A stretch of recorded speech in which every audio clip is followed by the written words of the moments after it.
I play a kind of a crazy character who is an amalgam of Rob Marshall's imagination and P.L. Travers. So it's, if they had a baby, that would be Tatiana Antanasia Kozitori Topo-Trepelovsky is her name.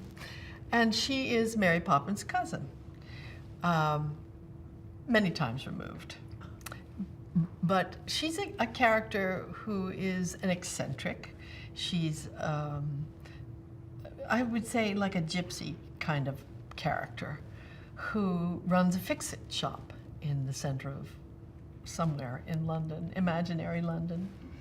And there's a plot point where Mary Poppins needs something fixed in the story, something that's very precious to the children. So they take it to her cousin, Topsy. They call her Topsy so that they don't have to say Tatiana Antanasia Kozitori Topo-Trepelovsky every time. He's practically perfect in every way, so no wonder he was drawn to the material of Mary Poppins. He's somebody who is pure, I don't want to say show business because it conjures up a whole other thing, but it's a theatrical sense of joy that he brings. He's uniquely suited to this kind of material, mostly because he's got the soul of a 9.5-year-old, I would say. He's not lost his inner child and the things that often we lose as we go on in life. He's retained that innocent sort of sense of joy, and that's what he brings to this material. She's amazing, but her tenderness in this is palpable. And Rob and Mark Shaman, they wrote it with her in mind, so the music sits in her voice perfectly, and she's amazing in it. Lin-Manuel Miranda, he's, as we know, the phenom of this part of our century. He's amazing.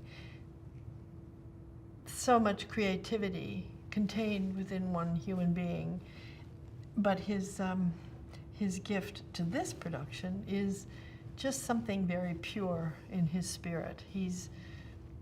There's just something in his eyes, in his smile, and his ability to rap and dance and do patter at the same time is phenomenal.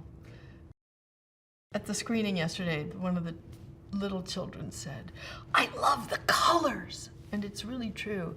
The colors just pop in this musical. A lot of it is her combining things that we don't normally combine, you know, and her use of reds and greens and the brightness of certain colors. It just makes a story that's basically set in the Depression in the 30s in London, in the fog. It makes it just, it gives you the sense of the power of the imagination to color your world and your life and to give you happiness. So yeah, she's an amazing designer. You see a woman whose world is turned upside down every second Wednesday of the month. And she, I mean, literally, her house turns upside down. And so she has to live, you know, sort of on her ceiling.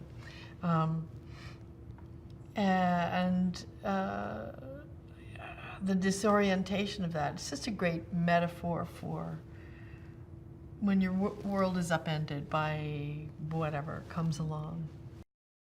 Pixie, Nathaniel, and Joel, who are so wonderful, the soul of the movie.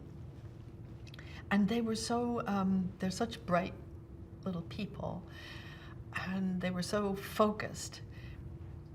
Except Joel, and sometimes they had to have a special wrangler for Joel, who's got a moment in this film that I think will just pierce everybody's heart.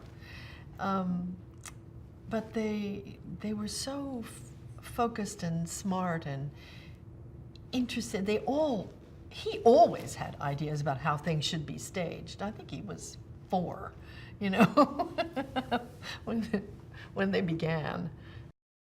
I think the great fun is just going with it and flying with it and not parsing it, analyzing it, taking it apart. Magic is magic, you know. Don't look too hard.